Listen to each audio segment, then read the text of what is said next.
And I feel like I found the best asset manager in the United States. We knew how to make those residents happier and continue to reside in the community. Welcome. You're listening to the Apartment Investing Show. This is where you'll learn how to start or scale your apartment investing career. Your host, Adam Adams, grew up composing music and wrote his first symphony when he was 12. Adam and his guests will show you how to create residual income by investing in apartment communities. Now, here's your host, Adam AAA Adams. Welcome back to the Creative Real Estate Podcast. I'm your host, Adam AAA Adams, and you've probably noticed this too. You're listening to the podcast right now. You might be driving. You might be fixing something. Maybe it's dinner. And you're thinking to yourself, you know, I always hear podcasts that talk about how to find deals. I hear some podcasts talking about how to raise some money. And I hear some podcasts talking about, you know, if you buy it right, you're going to make money. But I really don't get the opportunity to understand what goes into the nitty-gritty during the asset management. What do you have to do? What don't you have to do?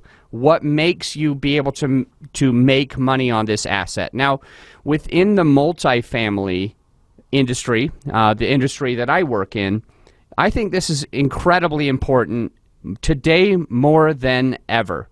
See, what I mean is, if you jump in and buy a property because somebody taught you how to find it, you fund it because someone taught you how to raise the capital, it doesn't mean you're going to make money. You could actually lose a ton of money for you as well as your passive investors. And I don't want that to happen to you, so I've been searching. I've been searching and searching and searching for incredible asset managers, not just good ones. And I feel like I found the best asset manager in the United States here with an excellent track record. And all we're going to do is we're going to hop in, we're going to ask her some questions. So Pratima Sharma, welcome to the show. How are you today? Doing good, thank you. And it's my pleasure to be on your show, Adam. Fantastic to have you. I'm going to read your bio off right now, and then we're going to hop into all the questions. Pratima, what are some of the key tasks that an asset manager needs to do? Well, we are very hands-on on asset management. And asset management means the key to the asset performance. One needs to be hands-on with asset management, and from acquisition to disposition, need to be involved at all facets in all phases of multifamily life cycle and ecosystem, right? So asset management is not just looking over your management staff, but ensure that all the strategic systems are in place. Strategize leasing. You want to make sure that all the accounting systems are in place. In today's world, we use Rent Manager or ResMan. That is one area of asset management. Already what I'm sensing is the way that you manage properties isn't the way that some of the folks who are listening to the show think that they're going to manage properties. And what I mean is, it sounds like you're all about being hands-on. One of the key tasks an asset manager needs to do is be hands-on. And other people are thinking to themselves, I thought this was supposed to be passive income. I just wanted to point that out, that maybe that's one of the key things that differentiates you from the normal everyday syndicator out there that are not hitting their targets. What other keys did you have for an asset manager?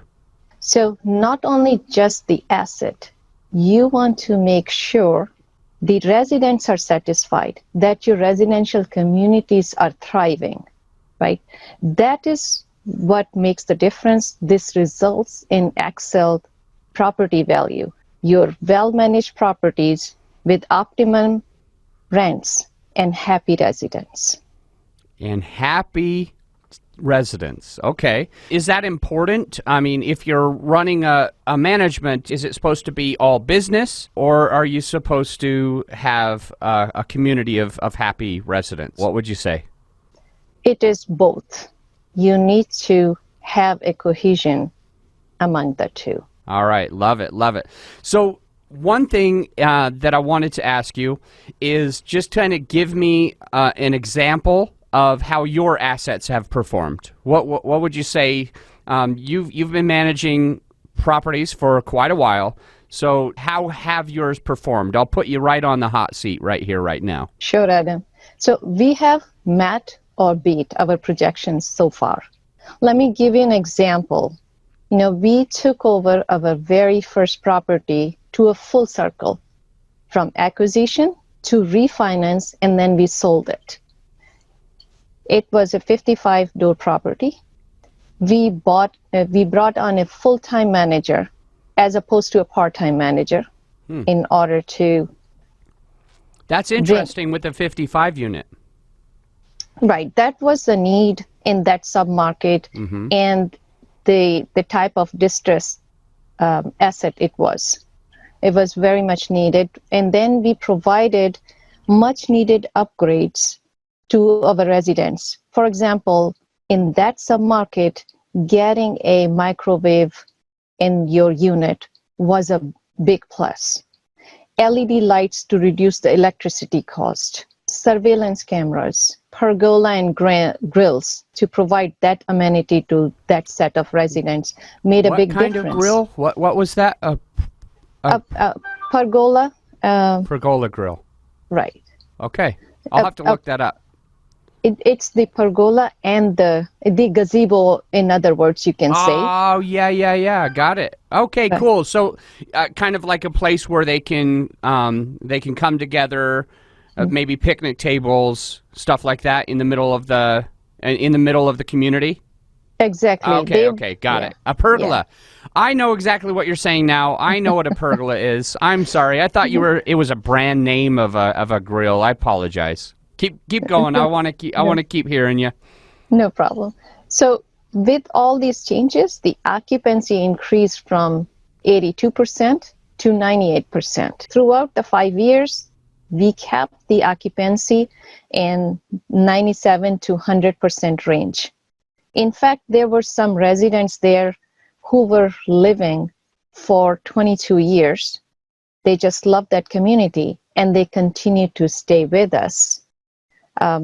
So we knew how to make those residents happier and continue to reside in the community after we took over. They were very, very happy and referred more of their friends to then, take over 82% to 98%.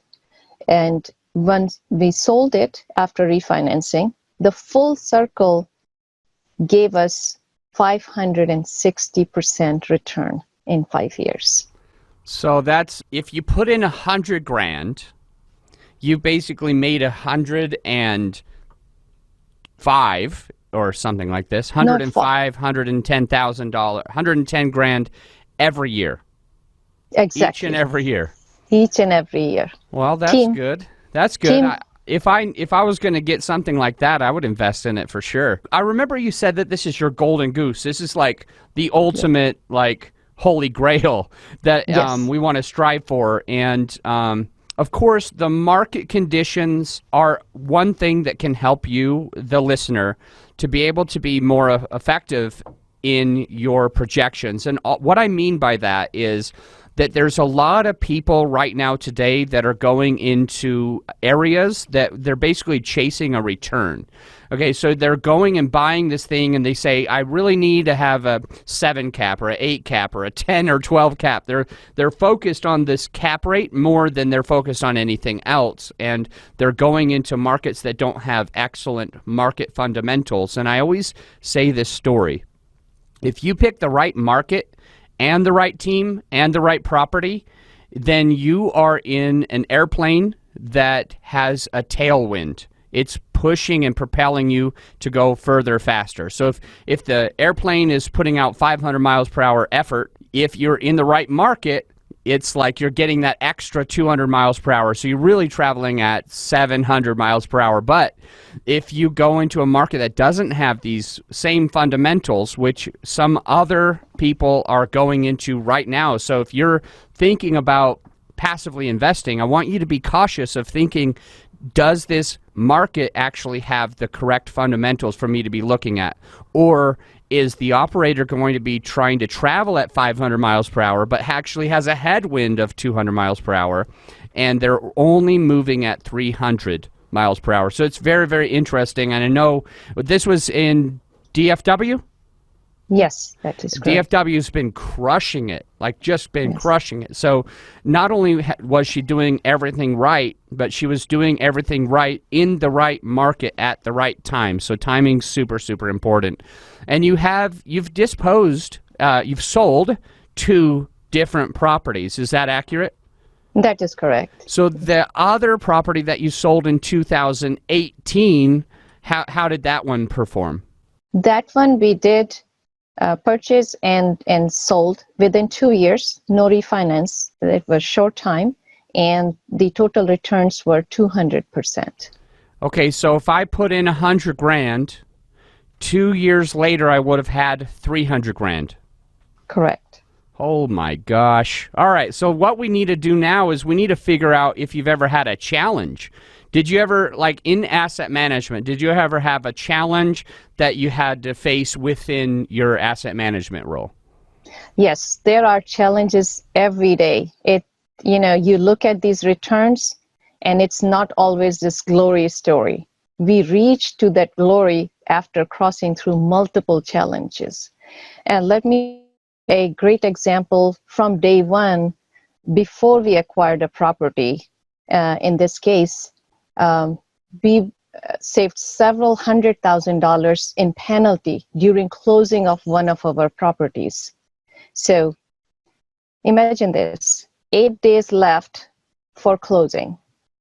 On a Friday afternoon, 3 p.m., get a call from our lender saying that they have discovered that Texas Department of Transportation has a easement work.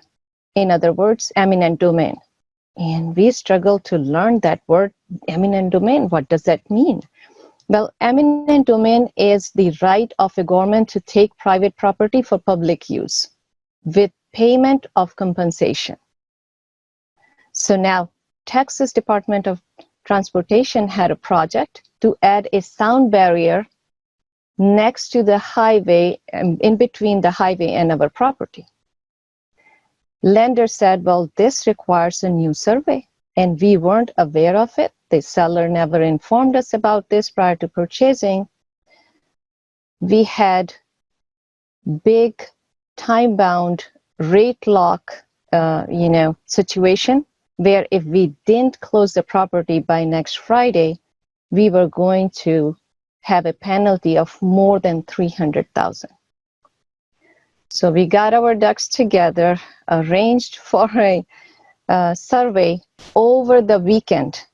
On Monday, the survey got done. It costed us $25,000, but we saved $300,000. The best part is, because seller had not informed us, we got seller to pay the $25,000. So the team calls it a 911 response over the weekend, and we still closed on time and saved our team or ourselves those more than $300,000 in penalty. I want to hear more stories, and I know the listeners wants to hear the problems that have happened. I mean, especially to you who've been able to overcome them, so they can kind of start to go to that next spot. So I'd love to keep going with just any issues that you've had with your own assets that you've overcome, and or maybe just thinking about some issues that other people had as you took over the property and corrected them within your own apartment communities. Yes, absolutely. We purchased 2 years ago a LURA property. LURA stands for Land Use Restrictive Agreement. So these are low-income families, and this was a distressed property totally. So we put in $2 million in upgrades, and not only the upgrades to the property, we put in the work to build a better community. And what I mean by that is that we revitalized a student center. We paired up with YMCA to provide after school and summer school program. When we took over, they had a student center that was just a big distressed room, had dim lights, had chalkboard, had broken furniture, dirty kitchen, dingy bathroom, on and on, right? We upgraded that student center over the weekend. We put in new flooring, LED lights with fans, white board, new furniture, and ample shelving for their books. We remodeled the bathroom and the kitchen. And for the kids, we added a TV, a computer to help with their homework, as well as a printer. When the kids came on Monday afternoon from the school, they were totally shocked, and some of them cried with joy. In the end, we got more than 40 handwritten notes from these kids, and that was our reward. Wow, that's really cool. This episode was made possible by Adam's Inner Circle program. This exclusive group is a collection of industry leaders, influencers, passive investors, and strong operators. This is the type of community you want to join, where we come together multiple times each month, virtually and in person. We support each other, invest with each other, and even interview each other on our podcasts, and invite each other to speak at our live events. If you're ready to take your real estate investing to the next level, this is the group for you. Fill out an application today by following the link in the show notes. So LURA, it means Land Use Restriction Agreement. Restrictive agreement, yes. Restrictive agreement. This is something that's big in Texas. I've never purchased a LURA property before, but I hear about them a lot. In general, they are lower income. And so you agree when you're buying a LURA, you agree that you can't raise the rents above some certain number. Is that correct? That is correct. And so that's important for the listener to understand what this could be, because sometimes as we go and buy a property in the middle of a downtown city like DFW, Denver, whatever, we can say, well, the normal rents in this area are $1,100 or $1,600 or whatever. And this LURA or some other type of rent is going to block it at $800 or $1,200. And so as we're creating our projections of a property that has one of these restrictions, rent restrictions, we are unable to obtain certain thresholds that we would feel would be obvious within the city.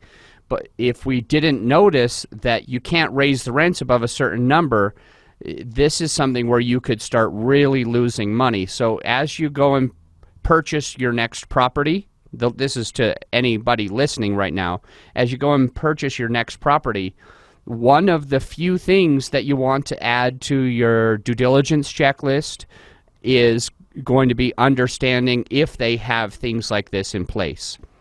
Is that right, Pratima? Do you think if someone missed that there was a LURA on a property, do you think they might be able to miss some income there? Absolutely. But you need to do that due diligence upfront. And LURA properties, we have had 2 LURA properties. We made the known decision. So as you're saying, LURA is quite famous in DFW. There is LURA also in Denver that one of our LURA consultants actually lives in Denver. She guides us from there.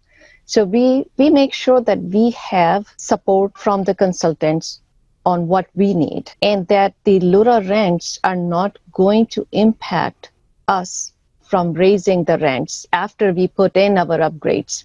So far, what we have seen is that LURA rents are above the market rents. So your LURA rents are here, your market rents are here, and your property rents are here.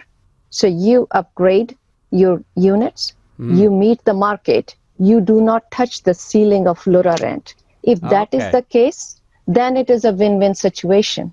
Okay. because you have then very loyal residents. These are low-income families. They are looking for a good place to live, and as long as you provide it, there is high rate of renewals, and that's what makes you win in the end. Super interesting. Yeah, thank you for covering that. What I want to ask next is for somebody who's about to buy their first apartment community, maybe they've done a bunch of single family flips, they feel like successful there.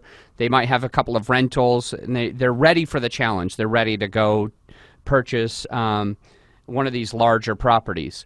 What are the things that they would have to do with their property management? What is that relationship between asset manager and property manager? Because they're going to be buying this, and I think maybe they're afraid of how far do they go. I mean, am I micromanaging the manager, or am I taking a step back? Am I trying to live on the property? What does it look like, the relationship between asset manager, that's you, and your property manager, whoever you've hired to oversee the property day in and day out? Great question. So need to have that relationship built from the very beginning with your property manager. Need to make sure that we put together the budget. We both agree on the budget, and so that they can execute on that budget. Make sure in the beginning that you put the strategies together. So how do you want leasing? What sort of credit check or background check would they do? Would they take the second time offense people? Is that something that works with you? What is your goal of physical occupancy versus economic occupancy? And as long as... Can you actually define what you just said? Physical occupancy and economic occupancy. What's the difference? What do they mean? So physical occupancy is how many units are rented. So say 97%, then 97% units are occupied, 3% are vacant. Your delinquency or economic occupancy is based on how much rent is due at the beginning of the month and what you actually were able to collect.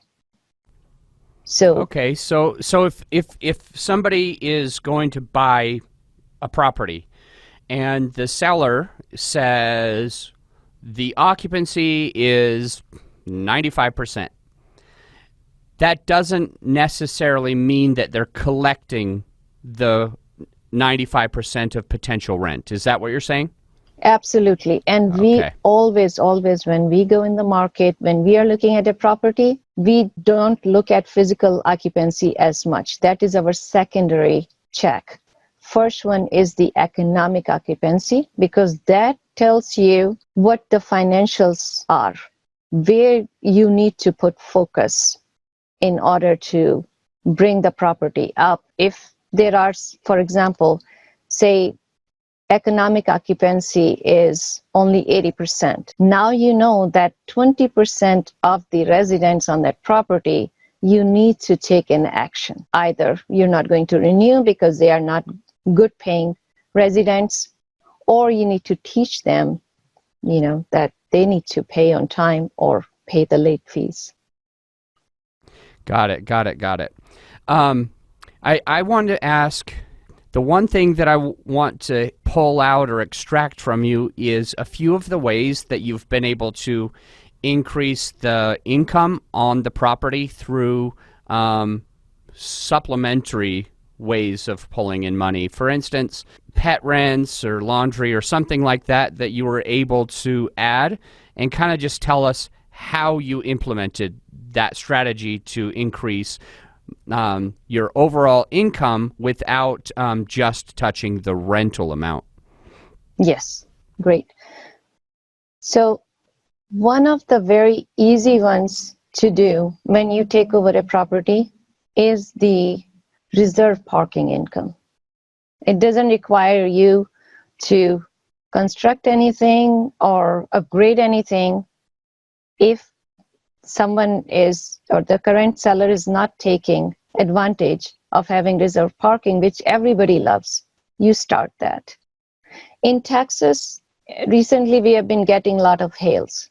So covered parking has become, very famous, and that provides you even bigger revenue.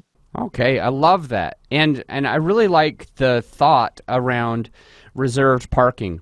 People want that feeling of, I always get to park here and I always can find my car. I hate that when I go to the grocery store and I'm like, where did I park? Or I go to the airport and when I get home, I'm like, why do I always do this? I can't remember where I parked. But if you're at your apartment community, you live there, and one day you have to park on this side, the other day you have to park on this side, you're ready to get to work, that can get a little bit frustrating. But having the pride of saying, this is my spot, this is where I am, and always being able to know exactly where you're going, that can be very valuable to somebody. My favorite part is that if you're going to pay for anything out of pocket, it's a tiny bit of labor and some paint to put reserved, number 1, number 2, and then you can start collecting revenue. How much do you charge for the reserved parking spaces? So $25 to $35 for reserved parking per month. Per month. So let's just, how many, like if you have, let's just, for easy math, you've got 100 units. And if you're going to do reserved parking for a 100-unit apartment community, how many reserved spaces might you be adding to the community? 35 to 40%. Okay. So let's just say you do 40 of them and you do them all for $30 a month. I'm just going to pull out my calculator to understand a little bit of the math and share it with the listener. So 40% times the $35 is $1,400 times the whole year is $16,000 more dollars, and all you had to do is paint a number and divide that by, what's the cap rate in the areas right now? Is it like a 6 cap or? It's 5.5%. 5.5. Okay, divided by 0.055 equals $300,000 in $305,000 because you painted a couple of spaces. So don't take that lightly. These little itty-bitty tips and tricks that Pratima is sharing right now, it's no wonder on one of her properties she gave 560% to her investors. On another one, she gave over 200% to her investors. It's because she's doing all of these small little things. Like you said, that was a simple one, and sometimes you can do covered parking as well because of the hail, or they just might not want snow or rain on their car. They just washed it. It's always with me, like, I don't know how to tell you when it's going to snow or when it's going to rain, but I guarantee it will snow or rain the day after I wash my car. So it gets frustrating when you've washed your car to think, I'm just going to have to do this again tomorrow, because for some reason it always happens. I would pay a good amount of money to know that if I was at an apartment community, to know that I could just park under there and skip the rain and wash the car less, and also skip the hail, because those hail claims are fun ones. Any others that you want to touch on before we hop off today's call? So unit upgrades is another one. A simple thing like adding a microwave, and some of these B-, C-class type properties, those residents, it's a big thing for them to have a microwave at the property. That simple addition, like you can get a microwave for $150 from Home Depot, will get you a $65 to $90 in rent increase per month. It's a very simple thing. Your in-house maintenance can do it. You do not need to get a contractor to come help you with that. Wow. That is insane. It's like you pay for the microwave every month. You almost 10x the microwave, and then on a cap rate of 5.5%, if you were able to do that on 100 units, and even if you said you could get $65 to $90, but even if it was only $50, 50 times 100 is 5,000, I think. Then multiply by 12 months is 60,000 a year, and then divided by a half cap rate is $1.2 million, I think. I mean, I'm not using my calculator, but I think that you just pay a little bit of money in microwaves that get paid off by the second month, and your whole property value went up by $1 million. There's some cool tips, tricks, and strategies here. I'm going to, at the end of the episode, I'm going to find out how the listener can find you, how they can get a hold of you. But before we do that, I want to get just a couple more tips or tricks or strategies that you've been using that you know the listener can use in their own business and start making a ton of money. So the main thing I want to point at is that people need to focus on bringing their apartments into apartment communities. That's where you can have the happy residents and get the business reward at the same time. So how do they do that? If that's the focus, and I love that that's kind of your parting advice, just make sure that you turn it into a community. And I could not agree more. I couldn't agree more. Well, I agree 100%. I don't know if I'm saying that right, but I agree with you all the way. You gotta be focused on the community. So what's like one tangible thing that can change the feeling for the tenant or the resident of I live in a building versus I live in a community? Sure. So as I had shared earlier, that we partner with YMCA for kids at our properties. There are adults also there, right? So we care for the health of our residents by providing them educational training on healthy living and by working with local medical professionals and hospitals to offer crucial health care and screenings to our community. Another thing that we do is we arrange for English as a second language classes for residents to break down communication barriers. These are just some of the many things that we do. So we are focused on the full community, not just kids, adults as well. Awesome. Thank you for going into that. Pratima Sharma, my friend, how does the listener find you or get a hold of you? The best way is to email us, and my email is 7Cs, that is you spell out the number SEVENSEAS at 7Cs HLD, short for holdings, @.com. So 7Cs at 7CsHLD.com. Awesome. And if you're listening right now and you missed any part of that, or you were not sure if you had it, don't worry. It's right in the show notes. Scroll down right now, and her email is going to be there. You can reach out to Pratima right away. Pratima, it was amazing to have you on the show and covering something we don't always get to cover. And this is like the secret sauce of being successful in larger multifamily. I mean, all of these tips, tricks, and strategies I'm going to implement better in my business just from speaking with you today. So I'm grateful. Thank you so much. I'm going to let you go, but until next time, my friend, think outside the box. As a reminder, any investment opportunities mentioned on this show are for accredited investors only. And if you're interested in working with me and my team, then go to realbluespruce.com and click Get on the List. It's that simple. Just click Get on the List to start passively investing.